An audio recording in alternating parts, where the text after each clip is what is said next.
Je veux que cela, nous puissions comprendre notre profession par rapport à l'appel de Dieu. Et savoir que Dieu n'appelle pas un chômeur. Dans ma Bible, Dieu n'a jamais appelé un chômeur.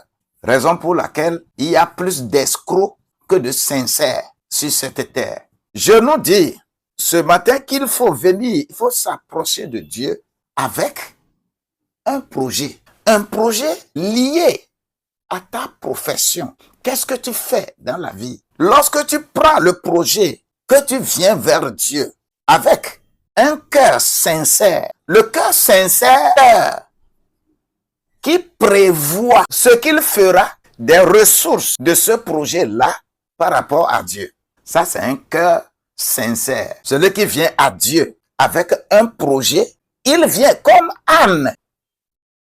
Et qu'est-ce qu'elle disait à Dieu? Si tu me donnes un enfant mâle, je vais consacrer cet enfant-là à toi, Seigneur.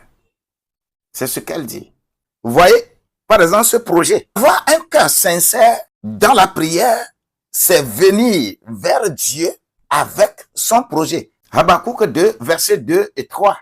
L'Éternel m'adressa la parole et il dit, écris la prophétie, grave-la sur des pierres afin qu'on la lise couramment. Car c'est une prophétie dont le temps est déjà fixé. Elle marche vers son terme et elle ne mentira pas. Si elle tarde, attends-la, car elle s'accomplira certainement. Prophétise sur ta vie. Cache-toi quelque part, même toute la journée. Et présente ce papier-là. Approche-toi de Dieu avec un cœur sincère. C'est le travail-là que je sais faire. Papa, c'est le travail-là que je sais faire. Je ne sais pas faire autre travail. Seigneur, c'est le travail-là que je sais faire. Raison pour laquelle cette année 2025, je présente ce travail-là. Le travail-là que je vais faire. Là, j'ai besoin de 10 francs. J'ai besoin de 50 millions. J'ai besoin de 100 millions. J'ai besoin d'1 milliard. Seigneur, voilà le chiffre de mon projet. Le chiffre de ma lettre que je t'écris. Pour l'année 2024, tu écris ça. Mais toi, quel projet tu as? Qu'est-ce que tu veux que ça s'accomplisse dans ta vie en 2025? Approche-toi de Dieu avec ce projet-là, avec un cœur sincère. Quand on parle de cœur sincère, cela veut dire que les résultats de ce projet, tu as déjà fait connaître à Dieu les résultats de ce projet. Quand j'ai tel résultat-là, c'est ce que je vais faire. C'est comme ça, Dieu fait prospérer quelqu'un. Bien-aimé, je vais prier pour chacun de nous. Et je voudrais dire ici que le projet que tu as, ce que tu veux, que ça s'accomplisse pour toi l'année prochaine. Tu es déjà en retard, mais tu peux encore l'écrire. Ne demeure pas, ne reste pas là jusqu'au 31 décembre et que tu vas dire que on va minuit chrétien et que on prie pour que l'année soit bonne avec les souhaits. Les souhaits ne vont jamais se réaliser si toi-même tu n'as pas fait de projet. Dieu est très scientifique. Dieu sait ce qu'il va te faire. C'est à toi d'écrire, de graver ça et de déposer. Et chaque fois que tu veux prier, c'est ça que tu montres à Dieu. Voilà mon projet.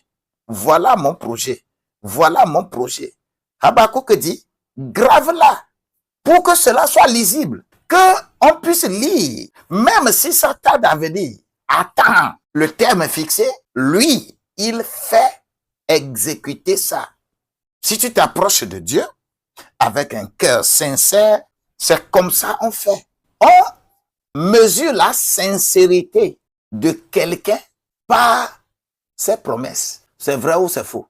Quand on dit que quelqu'un est sincère, cela veut dire que cette personne-là, quand elle dit quelque chose, elle réalise ça.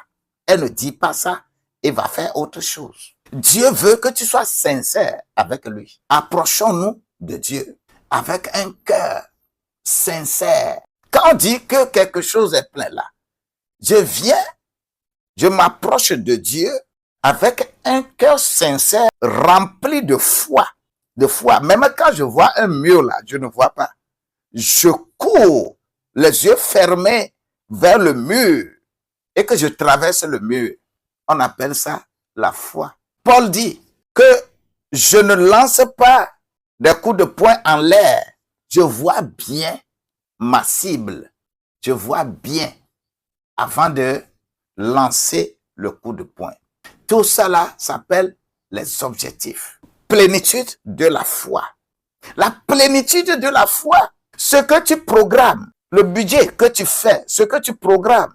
Je voudrais dire à quelqu'un, si toi, tu n'arrives pas à faire ce budget, à faire ce programme, à te fixer des objectifs pour l'année 2025, lorsque je vais finir, il faut m'inboxer. Il faut m'écrire par WhatsApp. Amen, amen. C'est-à-dire, les enfants de Dieu, nous sommes devenus tellement ignorants. Des gens vont programmer des veillées c'est-à-dire toute une semaine que nous sommes en train de faire réveil. Nous allons prier. On va prier. Quelqu'un va aller là, va prier pendant toute une semaine. Mais quand tu vas lui demander, bon, qu'est-ce que tu veux précisément avant d'aller prier? Le pasteur a dit qu'on n'a qu'à venir prier. Le prophète a dit qu'on n'a qu'à venir prier. Alors que le Dieu du Nouveau Testament, c'est un Dieu qui braque son attention individuellement sur chacun. C'est un Dieu qui veut t'élever, qui veut voir ta sincérité, qui veut voir qui tu es, qui veut voir les projets que tu es en train de faire. Est-ce que ces projets-là sont sur le bon chemin pour lui? Le serviteur de Dieu doit être le premier à pouvoir enseigner comment il faut faire ces projets-là. Et c'est par rapport à ces projets qu'il faut maintenant prier. On ne prie pas dans l'air.